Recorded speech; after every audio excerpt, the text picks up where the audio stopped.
Bonjour tout le monde. On a tous connu cette immense frustration, pas vrai? On fait tout parfaitement. Les assiettes sont hyper équilibrées, les séances de sport sont bouclées avec succès, la discipline est totale et paf, la balance refuse de bouger d'un gramme. C'est littéralement comme si le corps fermait ses portes à double tour. Aujourd'hui, on va décrypter ensemble les sources scientifiques derrière ce blocage, franchement exaspérant, pour comprendre ce qui se trame vraiment à l'intérieur. Allez, on plonge directement dans le vif du sujet. Heureusement, nos recherches montrent qu'il y a une explication physiologique logique à ce phénomène et surtout un protocole d'action clair. Au menu de cette analyse, 1. Le problème du plateau. 2. L'ennemi invisible qu'est le stress. 3. Protéger la masse musculaire. 4. La nutrition et les stratégies nocturnes. 5. Les exercices pour calmer l'esprit. Et enfin, 6. Relancer la machine métabolique. On commence tout de suite, section 1, le problème du plateau. C'est le grand mystère, non? Pourquoi la perte de poids stagne-t-elle? On a beau aligner les petites boîtes de poulet bien sagement préparées et transpirer à grosses gouttes au quotidien, le jour de la pesée, les chiffres restent totalement figés, bloqués comme un vieux cadenas tout rouillé. Pourquoi le corps humain s'obstine-t-il à s'accrocher farouchement à ses graisses alors que la routine d'entraînement est optimale? Eh bien, il faut absolument comprendre une chose, la réponse ne se trouve absolument pas dans un manque de volonté. Et s'entraîner encore plus dur? En fait, c'est souvent la pire solution. Imaginez un peu la scène. D'un côté, on a l'objectif idéal, un métabolisme qui tourne à plein régime, un vrai moteur de Ferrari, capable de brûler des calories super efficacement même au repos. Mais de l'autre, on a un frein à main, et pas n'importe lequel, un frein à main tiré au maximum. Ce frein, c'est le stress chronique. On peut appuyer sur l'accélérateur autant qu'on veut en multipliant les séances de sport. Si le frein de la tension nerveuse est bloqué, la machine n'avancera tout simplement pas. Ce qui nous amène à la section 2, l'ennemi invisible, le stress. Nos sources sont très claires là-dessus. Le stress chronique inonde littéralement l'organisme de cortisol. Et cette hormone, c'est le saboteur qui plonge le corps dans ce qu'on appelle un état catabolique. C'est un concept fondamental. Face à une grosse pression, le corps passe en mode survie. C'est un réflexe complètement primitif. Plutôt que d'aller puiser dans sa propre graisse pour trouver du carburant, l'organisme va paniquer et commencer à décomposer son propre tissu musculaire. En gros, il s'auto-cannibalise pour avoir de l'énergie en urgence. Et franchement, ça déclenche une réaction en chaîne terrible, parce que la règle biologique est impitoyable. Moins de muscles, ça veut dire directement un métabolisme plus lent. C'est le fameux cercle vicieux. En détruisant la masse musculaire à cause de cette pression nerveuse, la capacité de base du corps à brûler des calories s'effondre. Du coup, la transformation physique devient un véritable parcours du combattant, simplement parce que la machine métabolique tourne désormais au ralenti. Passons à la section 3, protéger la masse musculaire. Alors comment on contre-attaque? Pour vaincre ce mécanisme de survie destructeur, il faut dégainer un vrai bouclier physiologique. Et ça passe par un apport stratégique en protéines de haute qualité, les œufs, le bœuf maigre ou encore le poulet. Pourquoi sont-elles incontournables?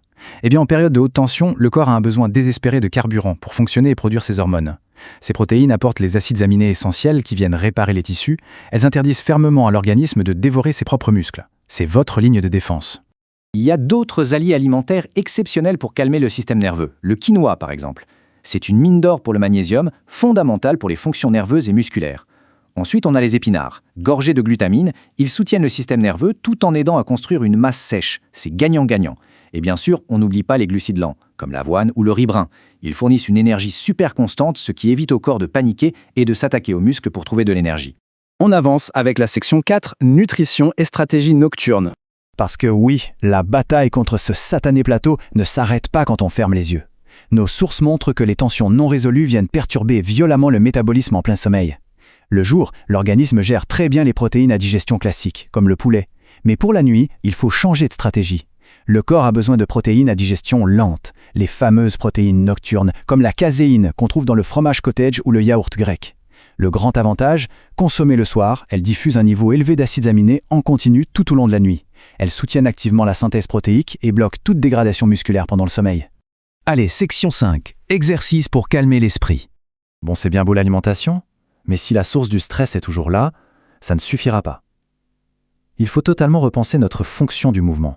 L'idée ici, ce n'est pas de s'épuiser pour brûler un max de calories, mais d'utiliser la biomécanique pour apaiser le système nerveux. Prenez la planche, cet exercice ultra classique. On se dit toujours que c'est juste pour les abdos.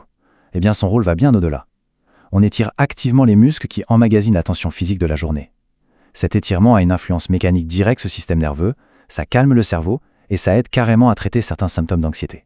Et c'est exactement la même logique pour la corde à sauter. Ça demande un tel niveau de rythme et de concentration que ça oblige les deux hémisphères du cerveau à s'activer en même temps. Cette action booste la clarté mentale et l'agilité cognitive. La conclusion de nos sources est limpide. Moins on a de stress mental accumulé, plus le corps se détend et plus il est prêt à lâcher prise et à libérer enfin les réserves de graisse stockées. Et enfin, la section 6, relancer la machine métabolique. En plus de l'assiette et du mouvement, il y a une petite habitude quotidienne vraiment toute simple qui agit comme un bouton reset. C'est l'antidote parfait contre la fatigue liée au stress. Étape 1, le réveil. Étape 2, le geste clé, boire un grand verre d'eau direct sur un estomac totalement vide. Pourquoi on fait ça? L'étape 3 nous le dit, ça déclenche l'élimination immédiate des toxines et ça aide à maintenir un bon équilibre du pH. Ça réhydrate l'organisme en profondeur après la nuit, évitant d'ailleurs pas mal de maux de tête. Et pour couronner le tout, étape 4, votre métabolisme se retrouve instantanément réveillé et boosté pour la journée. S'il y a bien une philosophie centrale à retenir de cette exploration de nos sources, c'est cette petite phrase. Lâcher un peu de pression pour enfin voir le corps changer. C'est vraiment la clé de voûte. S'acharner aveuglément sans jamais gérer sa tension nerveuse interne, c'est totalement contre-productif. Libérer le corps de cette pression constante, c'est le prérequis absolu pour espérer la moindre véritable transformation physique. Pour conclure, une réflexion essentielle s'impose. Quelle est la meilleure stratégie pour décompresser après une longue journée? Qu'il s'agisse de maintenir une planche pour évacuer les tensions corporelles, de bien s'hydrater dès le matin ou d'opter pour la caséine le soir, l'important, c'est de passer à l'action. C'est exactement comme ça qu'on débloque la situation et que la balance se remet enfin à coopérer. Un immense merci d'avoir suivi ce décryptage avec nous aujourd'hui et à très vite pour analyser ensemble de nouvelles connaissances fascinantes. Cette vidéo vous a plu? Likez et abonnez-vous pour ne pas rater les prochaines. Appliquez nos conseils et partagez vos résultats en commentaire.